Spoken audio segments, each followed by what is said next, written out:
میرا مفتی صاحب سے سوال یہ ہے کہ دو دوستوں نے مل کر کاروبار شروع کیا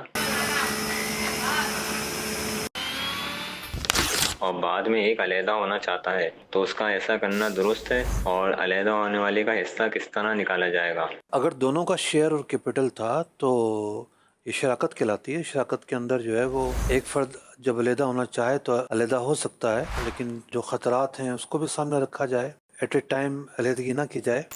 کچھ کاروبار کے اصول و ضوابط ہوتے ہیں، اخلاقی تقاضے ہوتے ہیں، ان کو سامنے رکھتے ہوئے علیحدگی کی جائے۔ رہی بات یہ کہ کس طرح جو ہے وہ الگ ہوا جائے گا، تو اس کے معروف طریقے ہیں۔ ایک طریقہ تو یہ ہے کہ اس کا جو شیئر ہے وہ دوسرا بندہ خرید لے، جو دوسرا پارٹنر ہے، اور اس کی ادائیگی کر دے۔